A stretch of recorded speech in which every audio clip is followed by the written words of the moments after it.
నాది సోడవరం అండి. నేను సోడవరం రైతండి. నా పేరు శారలమూడి సీతారామ బ్రహ్మము. నిన్న అనుకోకుండా గాలి వాన వచ్చిందండి. తుఫాన్లాగా వచ్చేసింది. గంటకి 70-80 కిలోమీటర్ల వేగంతో గాలి. ఇక్కడ నేను అరితారమూడి అరలేసండి. ఇట్లా మొత్తం పడిపోయిందండి. గెల 400-500 అంటున్నారండి. ఇప్పుడు గెలకు వచ్చింది. గెల మొత్తం ఇట్లా పడిపోయిందండి. పొలము బాగా ఎకరానికి ₹1,00,000 పెట్టుబడి అయిందండి. ఇప్పుడు ఈ తీయటానికి తీయటానికి ఎకరానికి 20,000 అవుతాయండి. ఇందాక రైతు భరోసా వాళ్ళని ఏమైనా రాస్తున్నారని అడిగితే ఏమి రాయము, సంవత్సరానికి రుణతరాలు ఇస్తా ఉంటున్నారు. ఈ కృష్ణానది పోయినాక వేసామండి. మళ్ళీ కృష్ణానది వరద వచ్చి పోయినాక మళ్ళీ అయితే గెలకు వచ్చిందండి.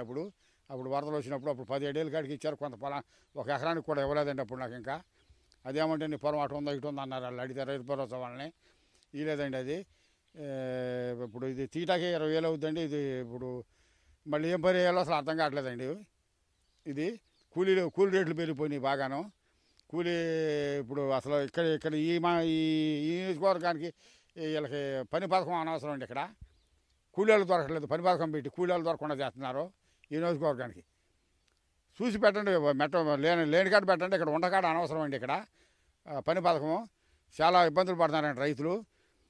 ఇప్పుడు ఇప్పుడే తెలిసిందండి 20,000 ఇస్తున్నారని వచ్చింది మెసేజీ. అట్లా ఇస్తే ఏదైనా ఆదుకో ఉన్నారు కదండి రైతులు. అట్లాగే ఇది పడిపోయిన నష్టం కూడా ఏదైనా ఇస్తే రైతులు ఇదవుతారండి.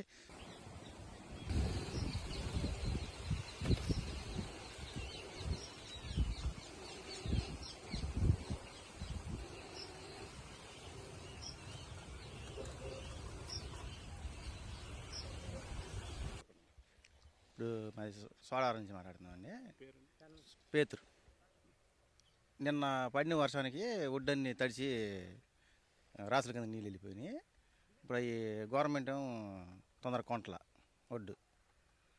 రైతులు బాగా ఇబ్బంది పడుతున్నాం. సంచులు అందట్లా. రైతు భరోసా వాళ్ళు సంచులు అందట్లేదు, మేము ఏం చేయమని అంటున్నారు. మరి ఎకరానికి ₹40,000 పెట్టుబడి అవుతుంది. మేము కౌలు రైతులమే. మరి పెట్టుబడి అంతా అయిపోద్ది. తొందరగా ఈ గవర్నమెంట్ ఒడ్డునెత్తే బాగుంటుందని మేము కోరుతున్నాం.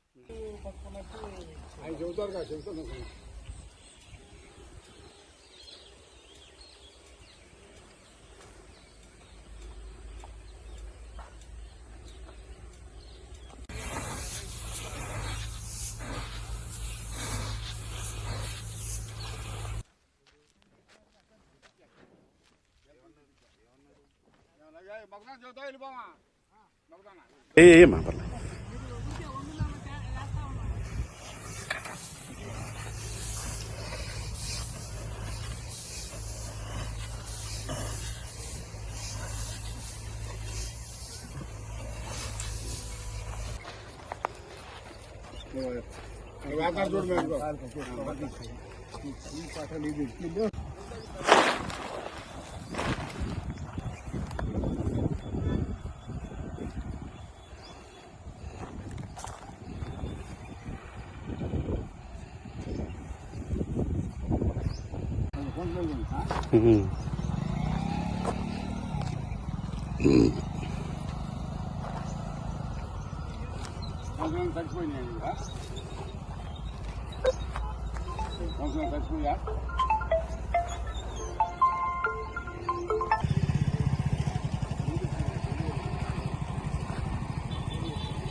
ఇవే ఉండకూడదు. అన్ని తల వాళ్ళు ఉండాలా.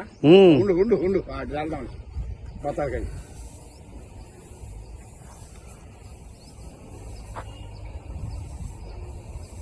బత్తాలు